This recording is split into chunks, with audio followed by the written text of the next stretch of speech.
The next morning, the sound of the master bedroom door creaking open jolted her awake.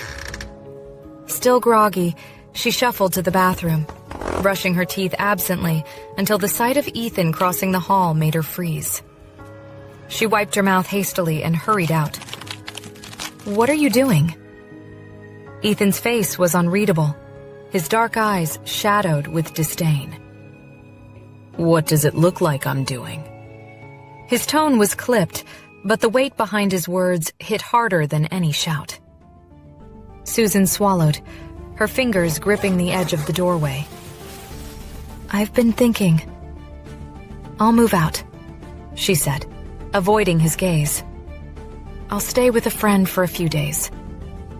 Ethan turned slowly, his brows furrowing as he crossed his arms.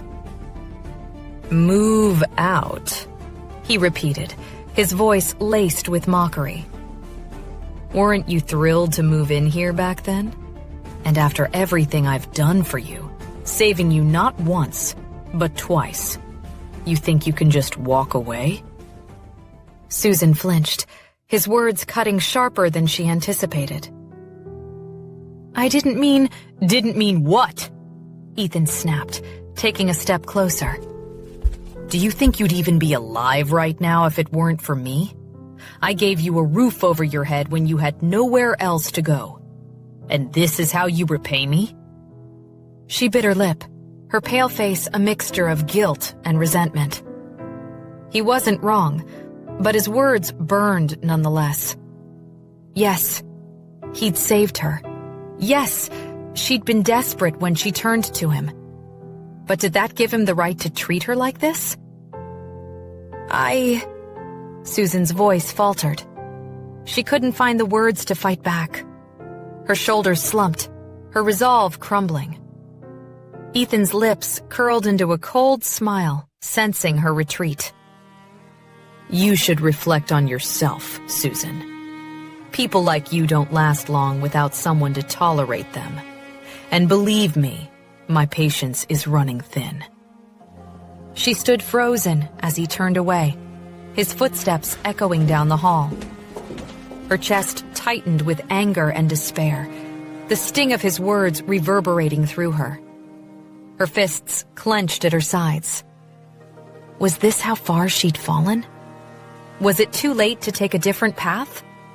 If she'd known how impossible it would be to break through the wall Ethan had built around himself, she might never have approached him in the first place.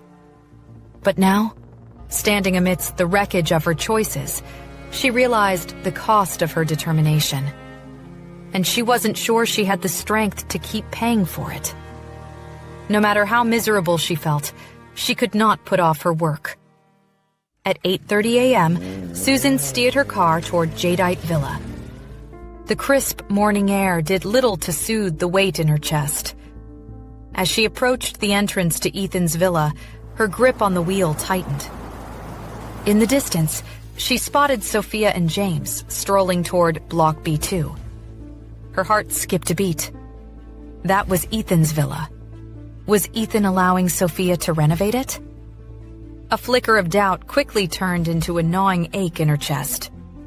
She drove to the property management office, her mind clouded with uneasy thoughts. When the representative greeted her with a polite smile, Susan forced herself to remain composed as she handed over the necessary paperwork. While finalizing the process, she casually asked, "I noticed workers entering Block B2 earlier. Is the property being renovated?" The representative nodded. "Yes, the renovation deposit has already been paid." Susan's stomach nodded. He really handed it over. Still, she pressed on. "Which company is handling the renovation?" "Drew Corporation," the representative replied smoothly. The words hit her like a blow, reverberating in her mind. It wasn't just speculation anymore. It was real. Ethan had entrusted the renovation to Sophia. Her vision blurred as she stared at the desk. How could he? She thought bitterly. She'd heard Jacob's claims before, but she hadn't wanted to believe them. It didn't count if Ethan hadn't approved it himself. But now, the truth was laid bare. Memories flooded her of stolen designs, malicious scheming, and the near destruction of her life at the hands of the Drew family. Sophia, of all people, was someone Ethan had chosen to support. A bitter laugh bubbled in her throat, but she swallowed it. Of course, she didn't hold a place in Ethan's heart.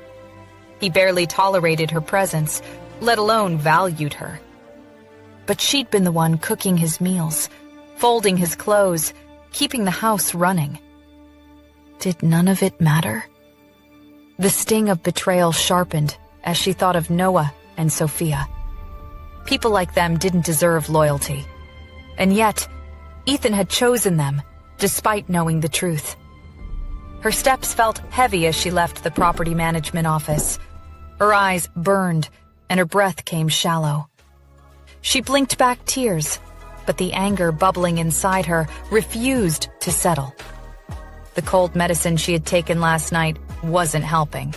Her head throbbed, and her body felt weak. The betrayal, the exhaustion, the lingering illness, it all came crashing down at once.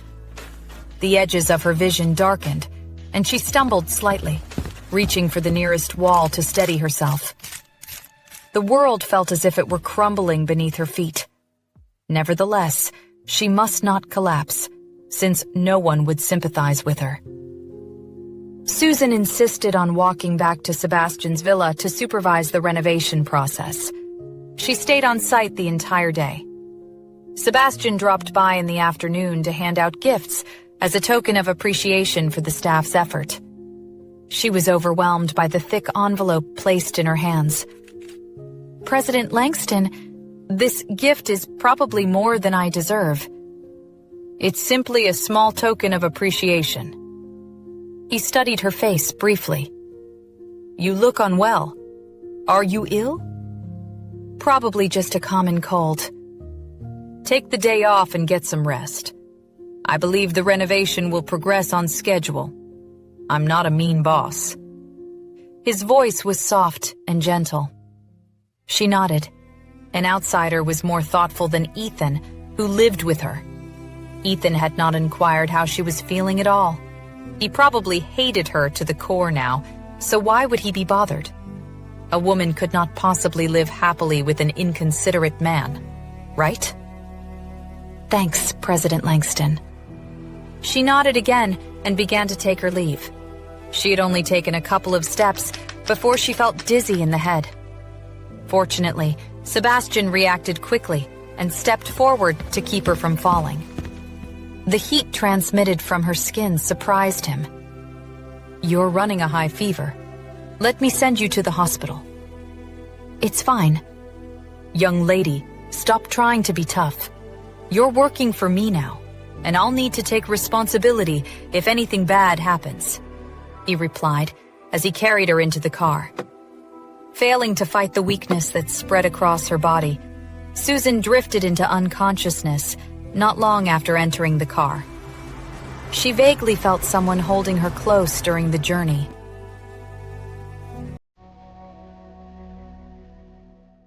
Hey amazing viewers, it's Susan here. Thanks for sticking with us.